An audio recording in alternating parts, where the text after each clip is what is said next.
Merhabalar, Neslinden Tarifler kanalıma ve mutfağıma hoş geldiniz. Bugün sizlerle hepimizin çok sevdiği, çayların, günlerin vazgeçilmezi olan mercimek köftesinin yapımını paylaşacağım.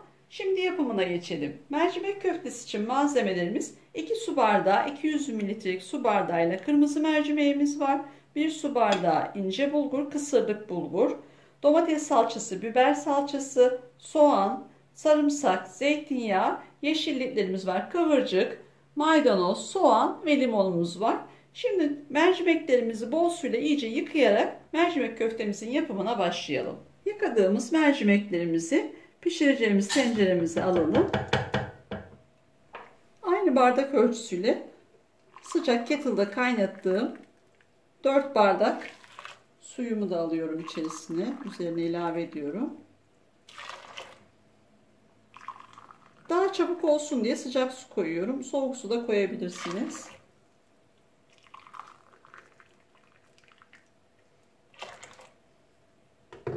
Ocağımın altını açıyorum.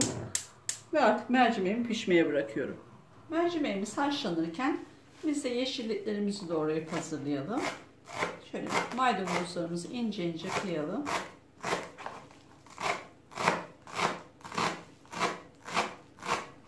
Yeşil soğanlarımı da doğruyorum.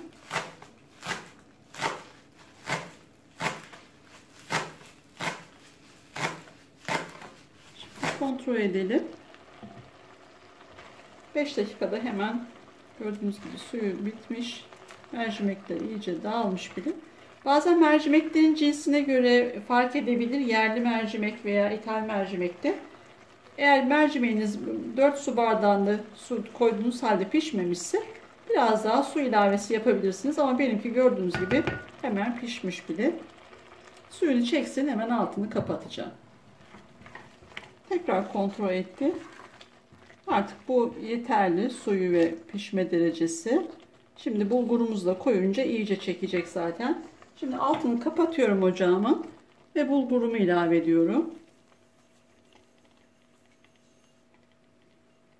Bunu da bir karıştıralım şöyle iyice.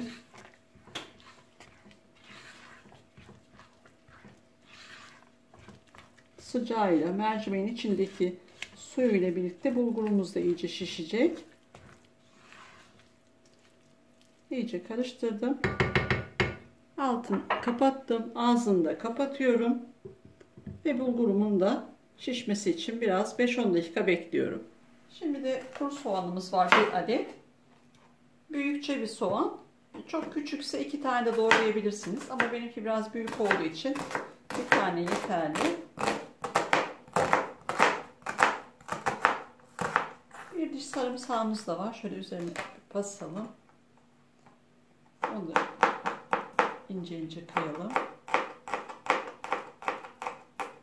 Bulgurumun şişmesini beklerken şimdi içerisine kuru soğanını kavuracağım. Bunun için bir tavamın içerisine yarım çay bardağı zeytinyağı alıyorum. İçerisinde az önce doğramış olduğumuz 1 adet kuru soğan ve sarımsağımı alıp kavuruyorum.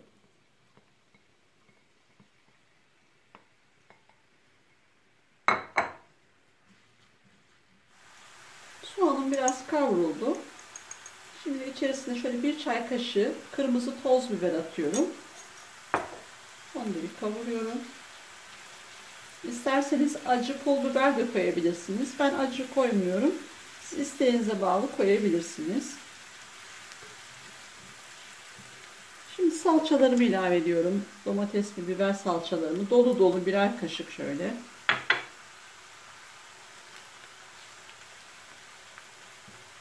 Onları da şöyle güzelce kavuralım.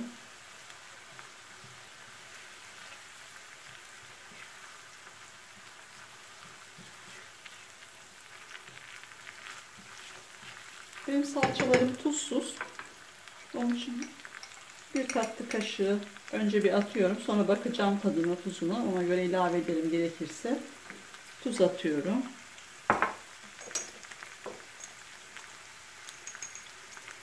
Bir çay kaşığı da kimyon ilave ediyorum. Karabiber de koyabilirsiniz. Ben karabiber de ilave etmiyorum. Siz isteğe bağlı koyabilirsiniz. Artık soğanım, salçam da kavruldu. Şimdi bunların da altını kapatıyorum. Bulgurum ve mercimeğim artık iyice şişti. Gördüğünüz gibi iyice çekmiş, artık su kalmamış. Önce şöyle bir kaşıkla karıştırıyorum iyice. Mercimek ve bulgur karışımı daha rahat karıştırmak için ve soğuması için şöyle bir çiğ köfte tepsim vardı, ona boşaltıyorum.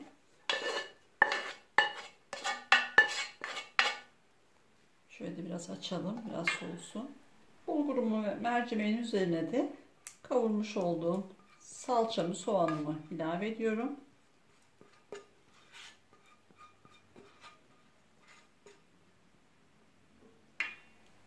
Çok sıcak olduğu için önce şöyle kaşıkla yediriyorum. Elimle yoğuracağım ama çok sıcak. Onun için şöyle önce bir kaşıkla yavaş yavaş iyice yedireyim. Tuzuna baktım. Biraz tuzu az geldi. Şöyle bir çay kaşığı kadar daha tuz ilavesi yapıyorum. Damak tadınıza göre bakıp ona göre siz de ayarlayabilirsiniz. Şöyle çok az da, biraz yağı da az gibi geldi. Zeytinyağı ilave ediyorum. Yani 1-2 yemek kaşığı kadar daha. Bunları şöyle iyice karıştırıyorum. Bir limonumun da suyunu sıktım. Bunu da şöyle her tarafına gelecek şekilde gezdiriyorum. Hafif biraz soğudu. Şimdi elimle yoğuruyorum.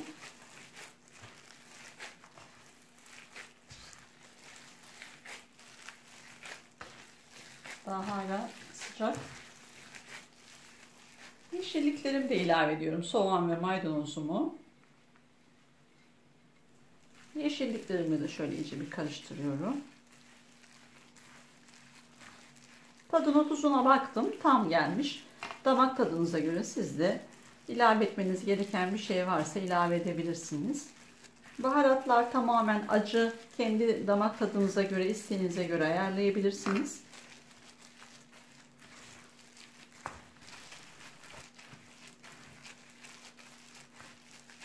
Şöyle elimizde bir tane sıkıp bakalım. Artık mercimek köftemiz hazır. Gördüğünüz gibi bakın çok güzel bir şekilde şekil alıyor. Şimdi artık sıkmaya geçebiliriz. Sunum tabağıma yıkamış olduğum kıvırcıklarımı bu şekilde dizdim.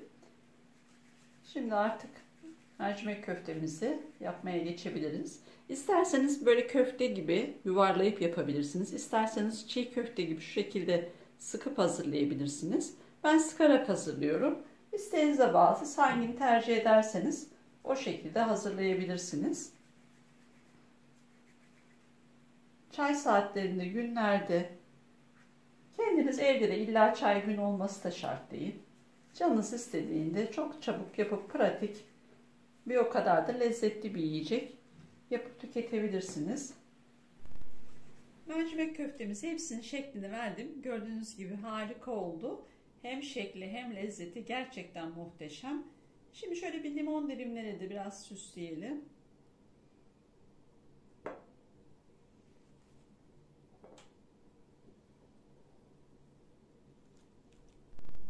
Mercimek köftemiz artık sunuma hazır.